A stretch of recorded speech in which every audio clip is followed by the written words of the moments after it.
आज हम आपको न्यू लेसन स्टार्ट कर रहे हैं और वो न्यू लेसन है पार्थेनोजेनेसिस। पार्थेनोजेनेसिस देखिए, इसे हम हिंदी में अनिषेक जनन भी कहते हैं। और अनिषेक जनन यानी बिना निषेचन के जीवों का निर्माण होना, यानी अंडे का बिना निषेचन के ही डेवलपमेंट की आगे की प्रोसेस स्टार्ट कर देना और एक जीव का निर्माण करना, इसे बोलते हैं अनिषेक जनन। देखिए, पार्थेनोजेनेसिस, क्या बोलते हैं इसको? पार्थेनोजेनेसिस। हिंदी में बोलते हैं इसको अनिषेक जनन, अर्थात बिना निषेचन के अंडाणु के द्वारा जीव के निर्माण की क्रिया की क्रियाविधि, उसे क्या बोलते हैं हम? अनिषेक जनन। देखिए, कुछ एनिमल्स होते हैं, उन एनिमल्स की जो लाइफ होती है, कुछ में तो ये एक परमानेंट पाया जाता है और कुछ के जीवन के अंदर, यानी जब नर अनुपस्थित होते हैं तो उनमें अनिषेक जनन की क्रियाविधि पाई जाती है। जबकि कुछ जीवों के अंदर जब नर नहीं होते उस समय अनिषेक जनन पाया जाता है और नर की प्राप्ति होते ही उनमें निषेचन के द्वारा जनन की क्रियाविधि होती है। ये दो प्रकार का होता है। कितने प्रकार का होता है? दो। एक होता है कृत्रिम और एक होता है प्राकृतिक। कृत्रिम का मतलब हो गया आर्टिफिशियल, यानी अंडों के अंदर यानी अंडाणु में अनिषेक जनन की क्रियाविधि होती नहीं है, लेकिन मानव खुद अपने आप को उसमें इंटरफेयर करके, यानी मानव उसमें कुछ ऐसा बदलाव करे जिससे अंडाणु को शुक्राणु की प्राप्ति के बिना ही वो किसमें बदल जाए? डेवलपमेंट के आगे की जो स्टेप्स होती है, जैसे क्लीवेज होता है, ब्लास्टुला होता है, गेस्टुला होता है, ये क्रिया स्टार्ट हो जाए और उससे नए जीव का निर्माण हो जाए। कृत्रिम तरीके से कुछ उसमें ऐसा बदलाव लाए। जबकि प्राकृतिक का मतलब हो गया इसमें मानव का कोई भी इंटरफेयर नहीं होता। ठीक है ना? और मानव का इंटरफेयर नहीं होता, इसका मतलब उनमें नेचुरली वो घटना पाई जाती है। क्या पाई जाती है? नेचुरली वो घटनाक्रम पाया जाता है। तो सबसे पहले हम जो स्टडी करेंगे वो है प्राकृतिक। ये दो प्रकार का होता है, एक होता है चक्रीय और एक होता है पूर्ण अनिषेक जनन। चक्रीय का मतलब हो गया कि कुछ जीवों में जनन क्रिया में अगर नर अनुपस्थित है तो उस समय अनिषेक जनन होता है, और नर उपस्थित है तो क्या होगा? निषेचन की क्रियाविधि होगी, अर्थात लैंगिक जनन होगा। ये चक्रीय है एकांतर क्रम में। एकांतर क्रम का मतलब हो गया जैसे एक पीढ़ी के अंदर तो अनिषेक जनन हो गया, फिर दूसरी पीढ़ी के अंदर उन्हीं जीवों के अंदर उस दूसरी पीढ़ी के अंदर निषेचन की क्रियाविधि हो गई, फिर अनिषेक जनन, फिर निषेचन की क्रिया, या ऐसा हो सकता है, या फिर पहले निषेचन, लगातार 2 बार निषेचन हो सकता है, तीसरी बार अनिषेक जनन, फिर 2 बार निषेचन, फिर अनिषेक जनन। ऐसे चक्रीय क्रम में एक घटनाक्रम होता है चक्रीय कि 2 पीढ़ियों में लगातार निषेचन हो, तीसरी पीढ़ी में अनिषेक जनन हो, तो ये घटनाक्रम चलता है, अतः इसे क्या बोलते हैं, चक्रीय। ये कुछ कीटों के इंसेक्टा वर्ग के अंदर ये पाया जाता है, कुछ इंसेक्टा वर्ग के जीवों में ये पाया जाता है। ठीक है, फिर आता है पूर्ण अनिषेक जनन। पूर्ण अनिषेक जनन का मतलब हो गया, देखिए, पूर्ण अनिषेक जनन। पूर्ण अनिषेक जनन का मतलब है कि इनके जीवन चक्र में कभी भी लैंगिक अवस्था नहीं पाई जाती, अर्थात उनमें निषेचन की क्रियाविधि नहीं पाई जाती, उनमें नर प्राणियों का अभाव होता है, उनमें सिर्फ और सिर्फ अनिषेक जनन की क्रियाविधि के द्वारा ही जीवों का निर्माण होता है। ठीक, ये वास्तविक अनिषेक जनन पूर्ण अनिषेक जनन ही होता है। ठीक है, तो ये हो गया प्राकृतिक अनिषेक जनन। कितने प्रकार पढ़े हमने, चक्रीय और पूर्ण अनिषेक जनन। अब बात आती है अनिषेक जनन भले ही चक्रीय हो या पूर्ण अनिषेक जनन। प्राकृतिक अनिषेक जनन को यानी अनिषेक जनन के द्वारा, अनिषेक जनन के द्वारा नर बनेंगे या मादा, समझ गए ना। चक्र अनिषेक जनन भले ही चक्रीय हो या पूर्ण हो, इसको फिर से डिवाइड किया गया है। अनिषेक जनन को, प्राकृतिक अनिषेक जनन को फिर से डिवाइड किया गया है, यानी अनिषेक जनन के द्वारा रिजल्ट के रूप में नर बनेंगे या मादा। इसके आधार पर अनिषेक जनन 2 प्रकार का होता है। एक होता है अगुणित अनिषेक जनन, अगुणित अनिषेक जनन, जिसमें रिजल्ट क्या होगा, संतति क्या उत्पन्न होगी, नर। और एक होता है द्विगुणित अनिषेक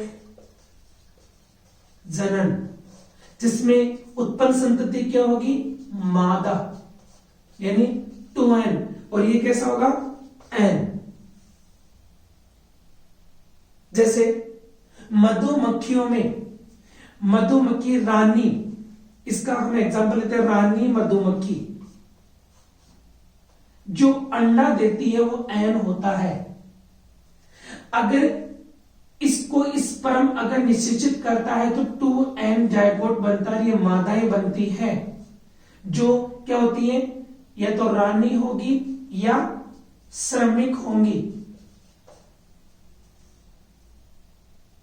रानी या श्रमिक मादाएं। ठीक है, और अगर इस अंडाणु को बिना निषेचन के,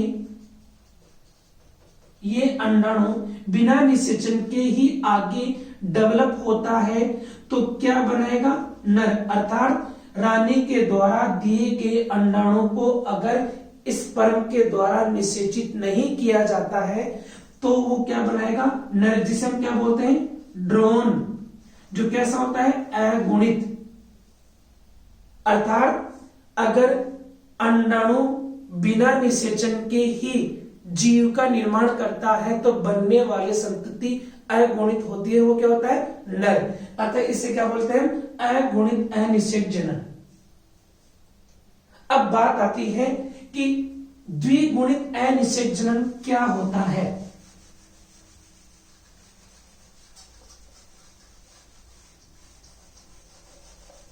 सेकंड जो प्रकार था इसका अनिषेक जनन का, द्विगुणित अनिषेक जनन, और इसके रिजल्ट के रूप में क्या उत्पन्न होती है, 2n मादा। इसमें क्या उत्पन्न होती है, 2n मादा। 1 मिनट, देखिए,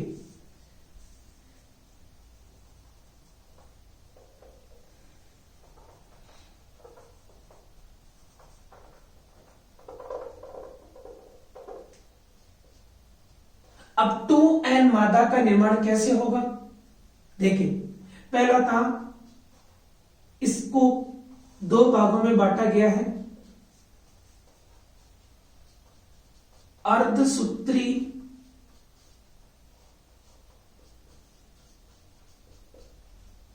विभाजन रहित, अर्धसूत्री विभाजन रहित द्विगुणित अनिषेक जनन।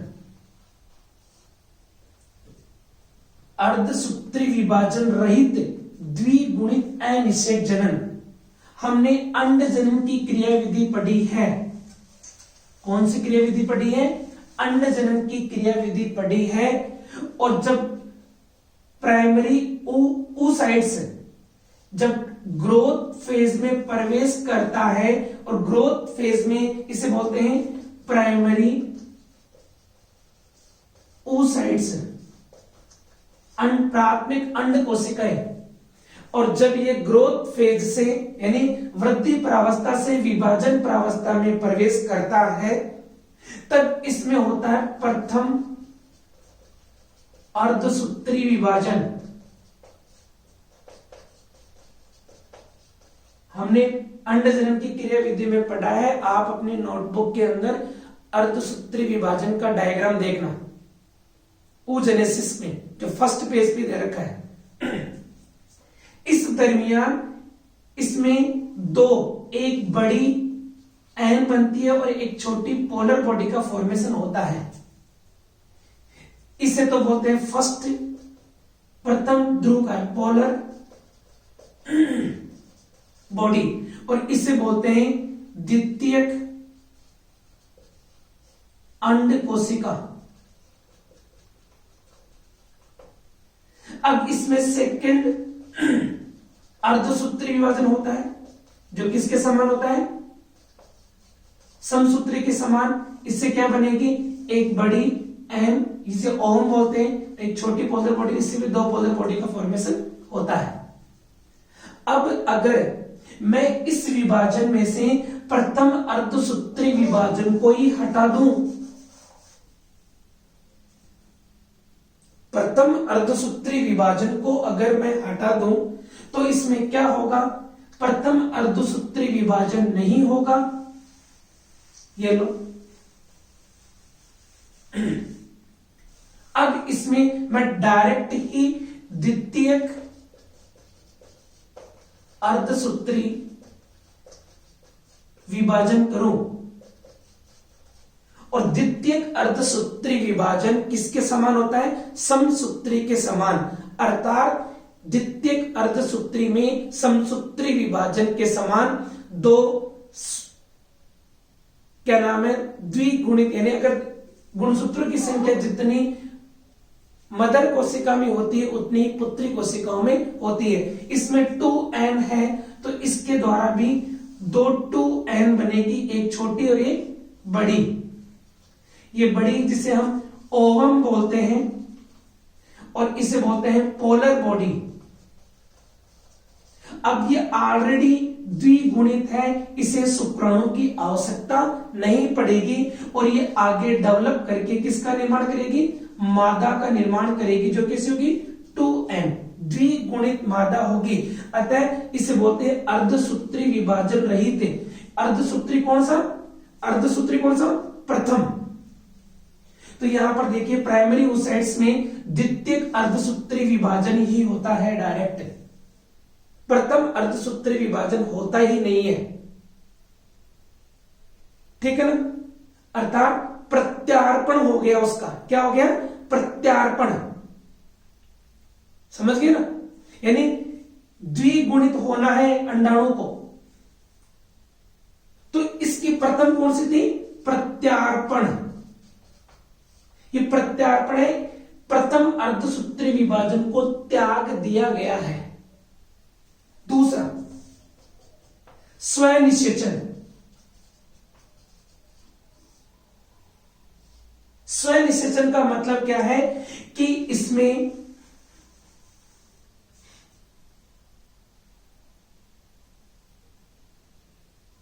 सॉरी, यहां प्रत्यार्पण नहीं कह सकते इसको, प्रत्यार्पण तो आगे वाले में आएगा। यहां पर देखिए ये तो है अर्धसूत्री विभाजन रहित। अब दूसरा जो आता है वो आता है अर्धसूत्री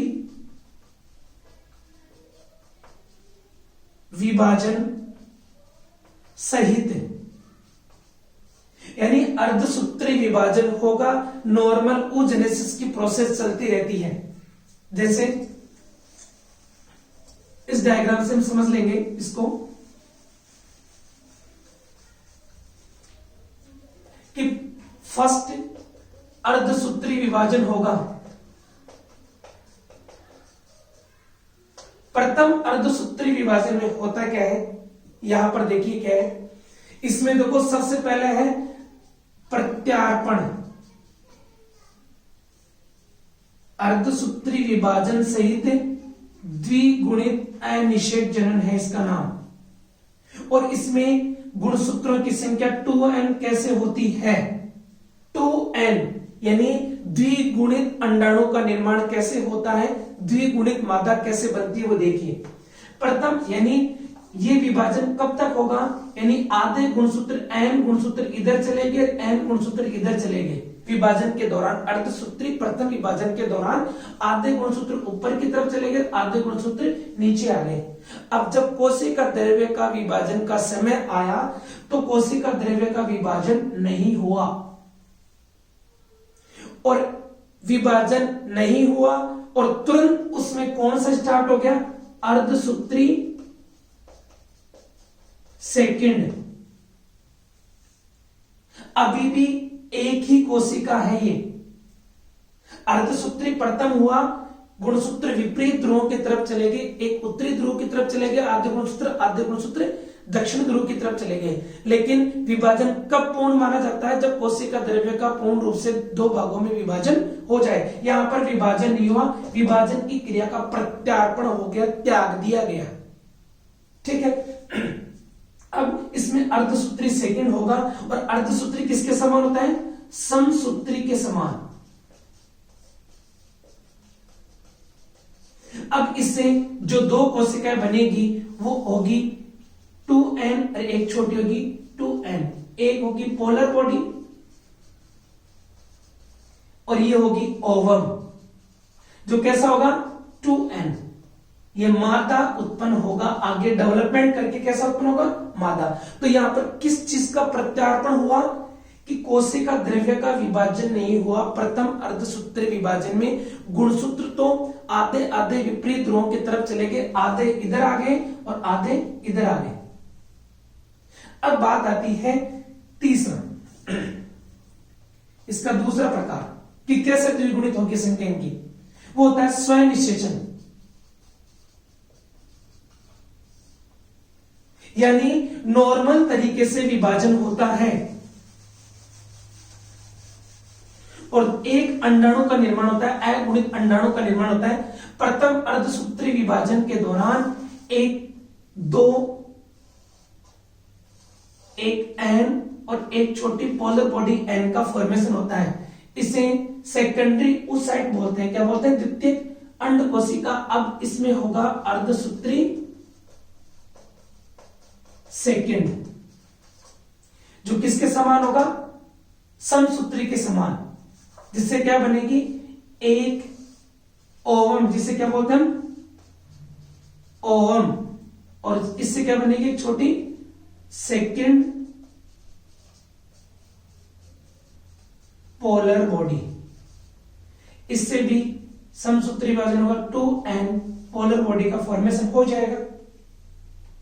नॉर्मल विभाजन, आप oogenesis का डायग्राम देखना, लास्ट में हमें एक ओवम प्राप्त होता है और 3 पोलर बॉडी प्राप्त होती है।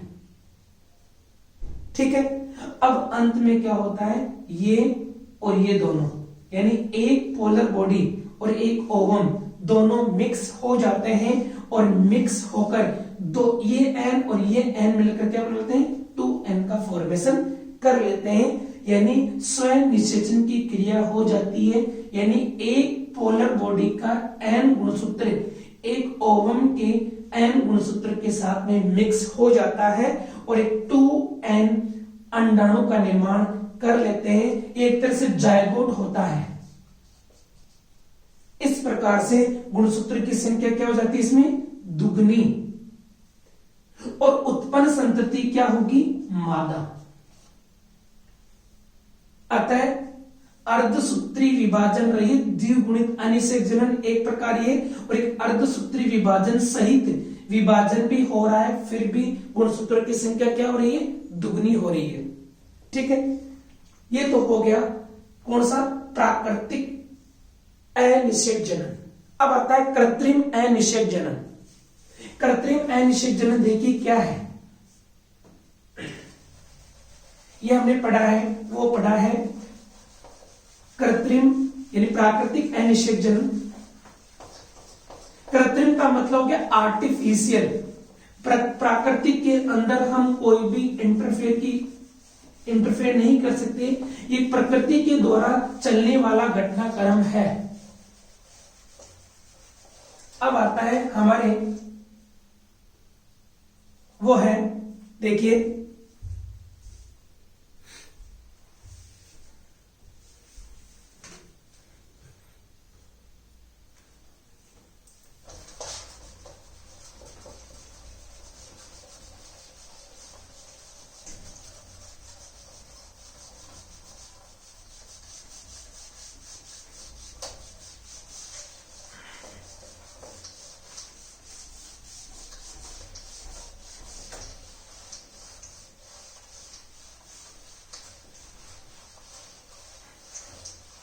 अब दूसरा जो प्रकार है वो देखिए कृत्रिम। कुछ एक्सपेरिमेंट किए गए, कुछ अंडों को वैज्ञानिकों ने लेकर उनको धूप में रखा। धूप में रखा यानी अगुणित अंडाणुओं को लेकर उनको धूप में रखा। तो धूप में रखने के बाद में कुछ समय बाद में देखा कि उन अंडों के अंदर बिना निषेचन के ही वो अंडे आगे डेवलपमेंट की क्रिया स्टार्ट कर देते हैं। इसी आधार पर वैज्ञानिकों ने कुछ एक्सपेरिमेंट किए। उन्होंने देखा कि अगर जैसे कोल्चिसिन यानी अगर अंडों को रासायनिक रूप से, भौतिक रूप से, रासायनिक और भौतिक रूप से उनको उपचारित किया जाए अगुणित अंडाणुओं को, अगर ये अंडाणु है इनको रासायनिक रूप से या भौतिक रूप से अगर इनको उपचारित किया जाए तो ये अंडाणु बिना निषेचन के ही डेवलपमेंट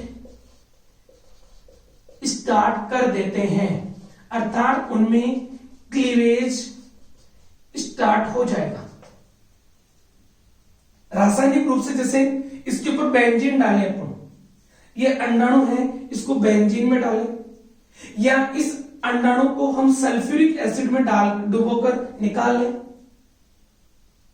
ठीक है, या इस अंडाणु के ऊपर हम टेम्परेचर डालें, टेम्परेचर में रखें इसको फिक्स टेम्परेचर में, या इन अंडाणुओं को हम एक्सरे किरणें या रेडियो यानी जो भी अदर किरणें होती है उनसे उपचारित करेंगे, या हम इन अंडाणुओं को अगर पिन से चुभे, पिन से उनको छिद्रित करें और उनको महसूस करवाएं कि शुक्राणु प्रवेश कर गया, तो इन सब चीजों से जैसे ताप, दाब, एक्सरेज, केमिकल, अगर इन सब से इनको उपचारित करें तो ये अंडाणु बिना निषेचन के ही डेवलपमेंट की क्रिया में प्रवेश करके और एक जीव का फॉर्मेशन स्टार्ट कर देंगे।